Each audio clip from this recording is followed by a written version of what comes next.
kind of like talk about what's to expect and what's to come. So first and foremost, I want to say thank you very much for all the time that you guys spend driving and dropping the kids off, staying here, listening to them crying, complain about how hard practice was, and like just dealing with all the emotional sides of it, because we fortunately were able to achieve our goals for the season, which was to get full pay bids to the U.S. Finals, which I think is absolutely awesome.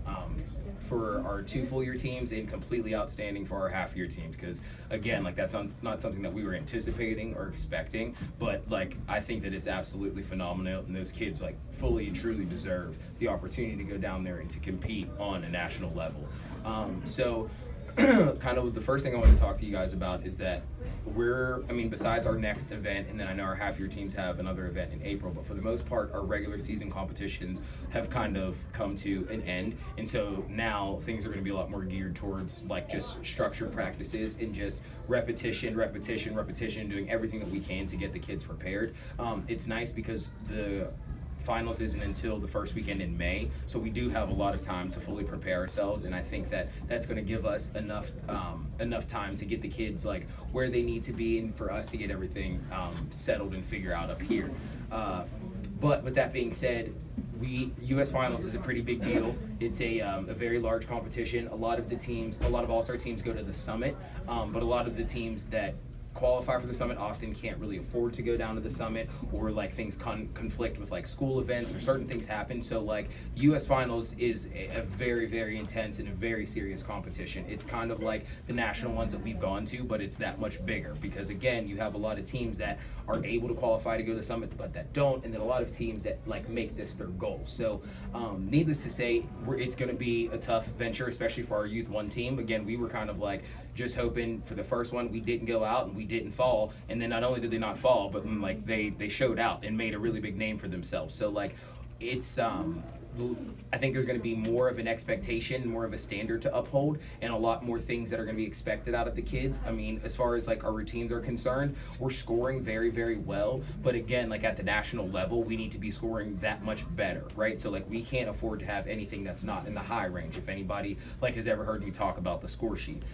So just again, the way that things are going to be structured in practice are going to be a lot more diligent, a lot more consistent, and we just have to achieve a lot of team goals. But this is one of the things that I said to the kids, we're not just going down there just to go. Now that we've all got paid bids, like I want to go down there and I want to come home with a white jacket. I want one of these teams, if not all 3 of these teams, to be able to place top 5, and for some of them, if not all of them, to come home with jackets. So again, like our expectations are very, very high for this season, and I think that's what we need to set them for, because again, we're past the point of us just being good. We're not just a good team anymore. We have become nationally ranked and nationally recognized. So like we need to kind of put some fire under our butts and like get this thing going. And I'm really excited about it. And I think the kids are excited too. But yeah, with that being said, it's going to be a very, very fun weekend, but a very busy weekend. All 3 teams are going to compete on Saturday, which I double checked on today. So it's going to have to be a weekend venture for everybody. One of the sacrifices I think we're going to have to make is that everybody's going to have to call off on Friday, just because I think it's like, how long is the drive? 7 hours. So it's going to be kind of difficult for you to like drive down there and get there like right before practice, or try to do a half day and get there super late. Now, given I know some things like you can't go against, or some things like you can't work around. So like if you have to be at work on Friday, so be it. We just kind of have to figure out how we can make arrangements to get our athletes down there, so that way they can be there for practice. So I kind of have like a brief general itinerary. So Friday, ideally, I would like it for everybody to get there as early as possible, or whenever, fits your family's needs. But we're gonna have a practice and a team dinner that day. So ideally, I want to have practice around 5:30, 6 o'clock, somewhere like kind of in the later evening, so we can practice all 3 teams all together for about an hour or so, and then have enough time for the kids and for you guys to go back, shower, change, get ready. And for the parents that went last year to Virginia Beach, you guys went to Captain George's. It was a seafood buffet, and they said that they really, really liked it, and said it was a really fun, exciting time for the kids. We got the bond, everybody got to hang out. So I figured practice, we'll make them sweat, work them, make sure everything's like finalized and cleared up. Then we'll come back, shower, go to dinner that night, and then afterwards we'll just bring the kids back, and it'll be lights out, curfew, and then that way we can kind of get geared to prepare for the competition the next day. So That's kind of all I have on Saturday. No times are definitive yet because it's so far away. Friday. But It's Friday. no, it's Friday. Yeah. So we'll talk about that the next time that we meet for anything dealing with this. So then Saturday's competition day. We'll have a general meeting time once the schedule comes out. Christy will take care of all of that.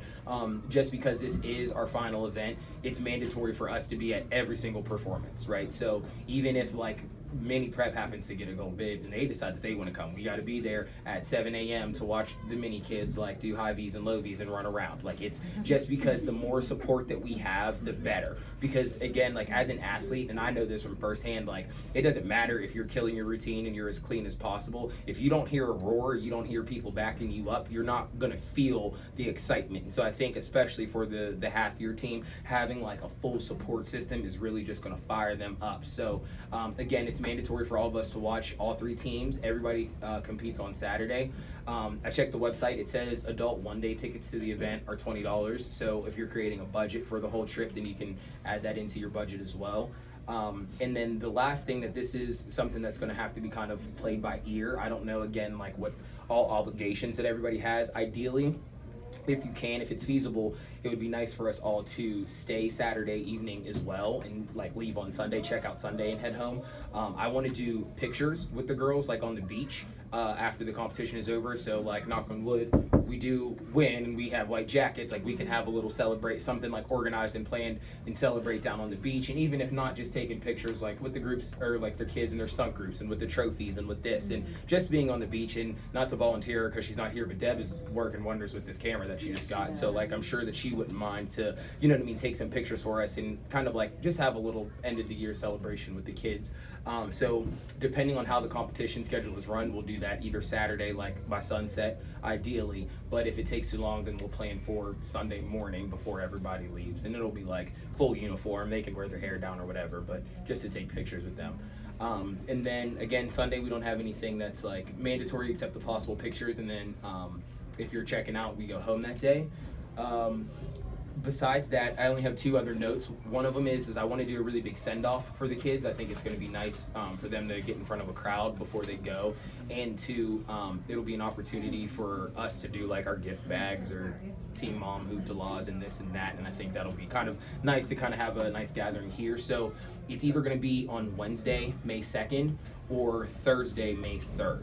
And I kind of have to like double check with Gina and the gymnast and what have yous. But just as a little heads up, the weekend prior is the cheerleading and the dance worlds. So I'm going to be in Orlando the Friday, Saturday, Sunday, and Monday, the weekend before we leave. So like the kids won't have me Sunday or Monday. I come back Tuesday. So ideally, I would like to practice with them on Wednesday and then do the send-off on Thursday.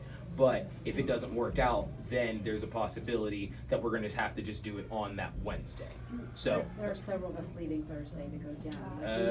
okay, okay, well, yeah, we're doing it Wednesday then. Yeah, sorry about Okay, that. yeah, no. Let's be down there. No. A lot of us are leaving Wednesday. No, that's fair. So May 2nd, then it'll be from 5:30 to 8. We'll have the kids here at 5:30 so we can warm them up. We'll start letting people in around like 6:30, and then we'll start the performances at 7. And then we'll have all four of our teams here. 5:30 to 8, yeah. A whole new one. And then this is the last thing that I have, and then I'll kind of I'll pass the ball off to Christy, and she can talk about like whatever else that we need to go over. But one of the things that like we've always done, like whenever I competed growing up, was just we always had a big end of the year T-shirt, like, oh, Legend Athletics is going to Virginia Beach. So just to like add a little spin on it and something that's going to kind of like help, I think, defer some of the costs. We always used to do a sponsor T-shirt, and I know that Gina said that we do like a business or corporate sponsor thing, like with the banners outside. But I came up with like this whole little letter in Hoop to Law, like we love our community and like we give back and this, that, and the third. And I'll send this all out to you guys in an email. But the whole concept of it is just to get corporate sponsors to buy in at a various levels. So there's like a bronze sponsor level, which would be $25, or like a silver sponsor, which is $50. And again, like you don't have to do this, but if you do, like you can get the profit. I think I have to talk to Gina about like the percentages or whatever we need to do, but like it'll go towards your individual account. Like whatever corporate sponsor that you get, like can I use you as an example? So like Diane and her husband are going to pay for Jessica's trip regardless, but Jessica has a t-shirt that she has to buy for the end of the year. If she goes to her dad and says, Dad, can I get a corporate sponsorship from our company? Whether he decides to donate 25, 50, or 100, whatever it may be, say it's just 25, that'll cover like the cost of her t-shirt, and then whatever else is left over goes back in her account. And now, as far as the business names, we'll put them on the back of the t-shirt, and they can kind of write it off as like a marketing or advertising expense on what their taxes would be. So again, like depending on however many sponsors you get, however many levels you get them at, it just depends on like how much you want to hustle like for the sponsorships. And if you choose just to buy out of it, I don't know the cost on the t-shirts yet, because we're dealing with one of Miss Nicole's friends at the front desk, so we have to get a quote on the t-shirt. But once we have that, it should be like a pretty no-brainer fundraiser. You know what I mean? You either buy the t-shirt, or you just go out and get the corporate sponsors to cover the t-shirt and then add back into your account. And